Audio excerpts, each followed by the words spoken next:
Roblox is boring, so I'm making a new game. If you didn't see my last video, I'm making a Roblox game.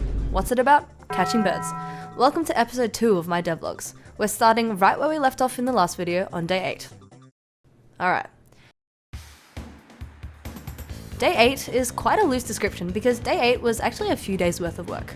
I wanted to focus on decorating the map further, starting with some palm trees for the beach. And what a better way to start than to try steal some free models from the toolbox. I unfortunately, however, came to the sad realization that it did not suit the build style. After taking this L, I forced myself to stop being lazy and built a coconut tree myself using Roblox parts to keep the build integrity of this map. I then pasted it around the map and started a test play to see how fire my builds were. After I fixed that, which was a lot of hard grueling work, I added a dock and made sure the legs actually touched the ground for realism's sake, because docks don't float. I plan on adding fishing mechanics and boats to the game, so this dock would be needed later. The next course of action was to decorate the map more with some stray rocks, as well as things that suggest people actually use the beach, such as surfboards, towels, and umbrellas. This is another level of world building to actually make the place seem alive by adding traces of people and their existence. I also wanted to show off the season script from last week. Some of you were asking for more scripting content, so here it is. Let me break it down for you.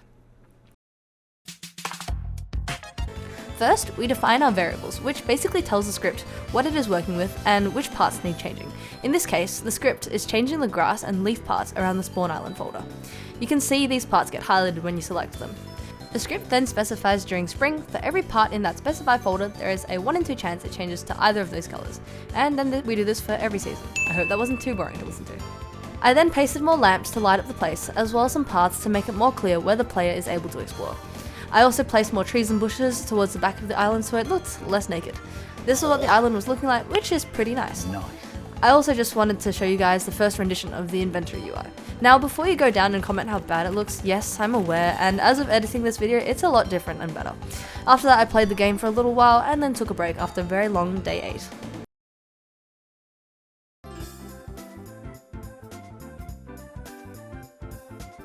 Phew. On day 9, I wanted to build a hut. Day 9 was relatively a lot less packed than day 8, since James was starting to script more important things like data stores and the bird catching mechanics. I kept building and making things look pretty instead of helping script. I used the reference image I found online and decided that there would be 2 huts that housed the fisherman and the archaeologist. These 2 NPCs would allow you to go fishing and digging respectively for baits to attract birds. This was the final product, which I think looks pretty good. After that, I decided I was done for the day and took a break.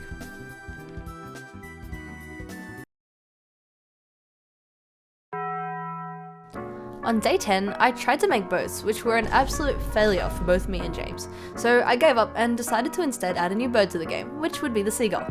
I started by stealing my goose model and reshaping and recoloring it so it looks more like a seagull. Shout out to Gnome Code for his tutorial that basically carried me the whole way. For any other new developers, be sure to use every resource you have when you're lost. This can include dev forums, YouTube, or even ChatGPT. It's all part of the learning curve, and I'm not ashamed to say that I have consulted all 3 throughout my journey quite regularly so far. After that, I made a walking and running animation for the seagull, as well as set its own spawn points on the beach. I then modified the goose AI that James wrote to make the speed and detection radius of the seagulls a little higher and called it a day. This was what the game was looking like.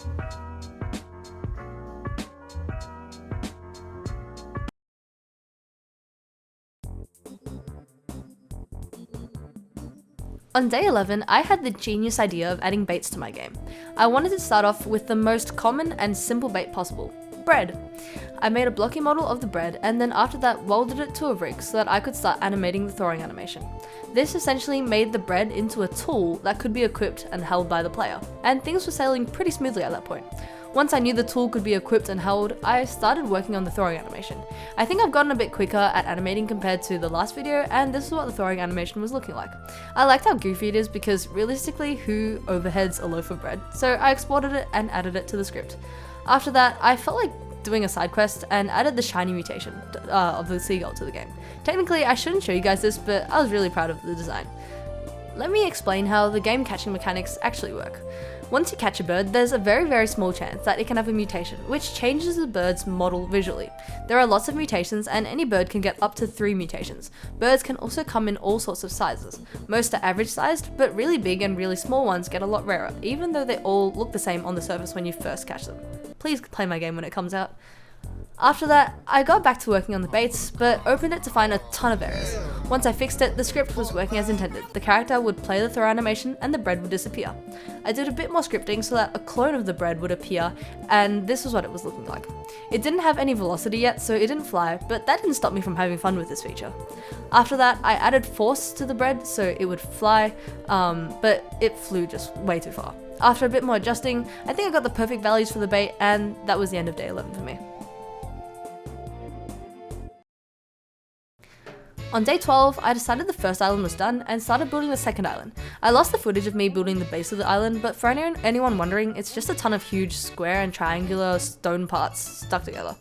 I didn't really know what exactly I wanted this second island to look like, so I googled some inspiration. I knew this island would have a mountain, and this was my favorite image that came up. I then started changing the color of the grass to match the image better and began building trees for this island. I knew I wanted this island to have evergreen trees and not change color by the season like the last island. Instead of changing to white leaves in winter, I wanted snow to sit on top of the tree leaves. To be honest, I was really not trusting the process when I started building these trees. They looked terrible and took ages, but I had to keep pushing through, and in the end, they looked decent. I also added a large T-shaped dock, using the docks from the first island to indicate to players where they should go next after travelling from Bootsville, which is the name of the first island. I made a few more trees to match the first one, including a taller dark green one, and the other being a round little orange one. All of these use richer, darker colours and an ascending gradient, which looked pretty nice. After pasting these placeholder trees everywhere, this is what the island was looking like. I also added some flat plates to really sell the terrain and give it more dimension. I then started on the first build of the island, which was a little farm, including a number of wheat fields and as well as a barn. The wheat fields were easy enough, just spam pasting a ton of wheat and spacing them so that there would be space between the subsequent plants. I also made sure to turn collisions off for the wheat, since I planned on adding a bird species that spawned here and ran into the fields, just to be a little more difficult to catch. I then started on the barn and played around a little bit with Roblox's new generative AI textures. I guess I could say my experience with it was okay, but slow to say the least. You have to be very specific about what you're asking the AI to generate, and even then you have to re-ask it sometimes since the textures don't really suit sometimes. Me personally, I think I'll stick to using AI when I'm really lost and need it to explain something for me. For a lot of you guys who have been asking me how I started learning scripting, low-key, I just copied and rewrote a ton of scripts I saw on YouTube and on forums, and asked AI to help clarify things for me. I still can't script that well since I kind of just forced James to do everything for me, but hey, it's a start. I then finished off the farm build and then took a break. This is what it was looking like, and yeah.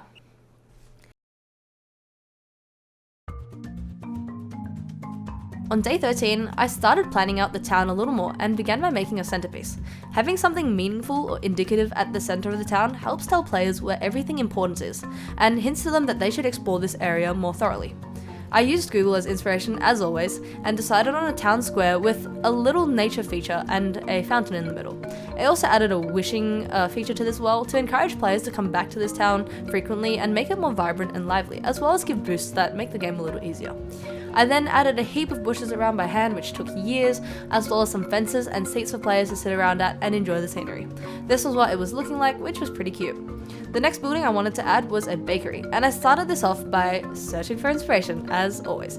Once I picked a design I was happy with, I planned out the layout of the town and began construction of the bakery. It's always important to plan out the map you're building roughly at least, so that you don't use more space than you intend to and maintain a clear structure to work against. And that way you also know when you're going to start and stop and not feel demotivated by seeing how much more you have to build. I then started by building the bakery itself, modeling off the inspiration pic from Google. I actually asked ChatGPT where it thought the inspiration photo was from, and it said Spain. I'm not actually sure if this is accurate, but I decided to theme all the buildings, birds, and music around Spain here anyway. In this bakery build, I used warmer and more realistic colours and continued to experiment with unions. I also started trying to work with curved windows and cylinder parts to vary the shapes in the building a little. I also added a seating area outside for people to sit at and enjoy the desserts they could buy at the bakery. This is what it was looking like, and that was the end of day 13.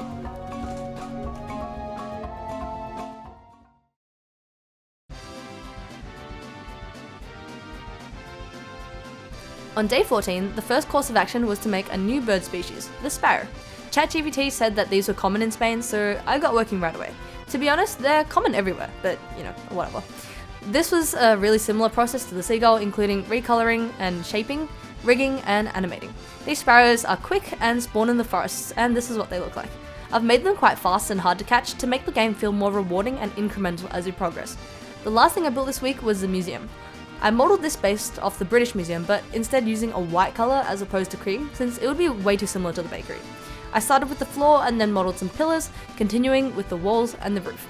Whilst I was making these features, I realised that fishing and digging would be quite difficult to implement, especially for the first update. Like, it's just too complex and probably too much content for the release of the game, so I might save it for a more subsequent update. So yes, I see all your comments telling me to add fishing, and no one's asked for digging, but you know, they will come later.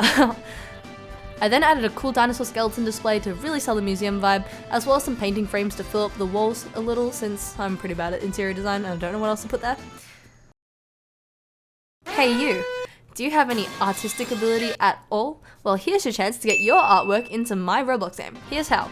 Join the Discord link in the description, cook up something related to birds, and submit it in the art channel. 12 winners for the 12 picture frames will be selected and get some cool in-game rewards, as well as their art displayed inside the museum. Best of luck. Submissions are due by the 1st of March, so get in before then. Anyways, this is the end of this week's devlog. Thank you guys so much for watching, if you made it this far. And thank you to everyone who commented in the last video. I loved reading all the nice comments and feedback, and just wanted to thank you all for the support. Hopefully this video wasn't too long or boring, since you guys said the last one was too short, so make sure you subscribe and join the Discord and group to keep up with things. I normally publish a sneak peek, like lots of sneak peeks, a lot earlier in the Discord too, if you're curious about how the game development is actually going. Okay, anyway, enough yapping from me. Let me know what you think, and I'll see you guys for the next one.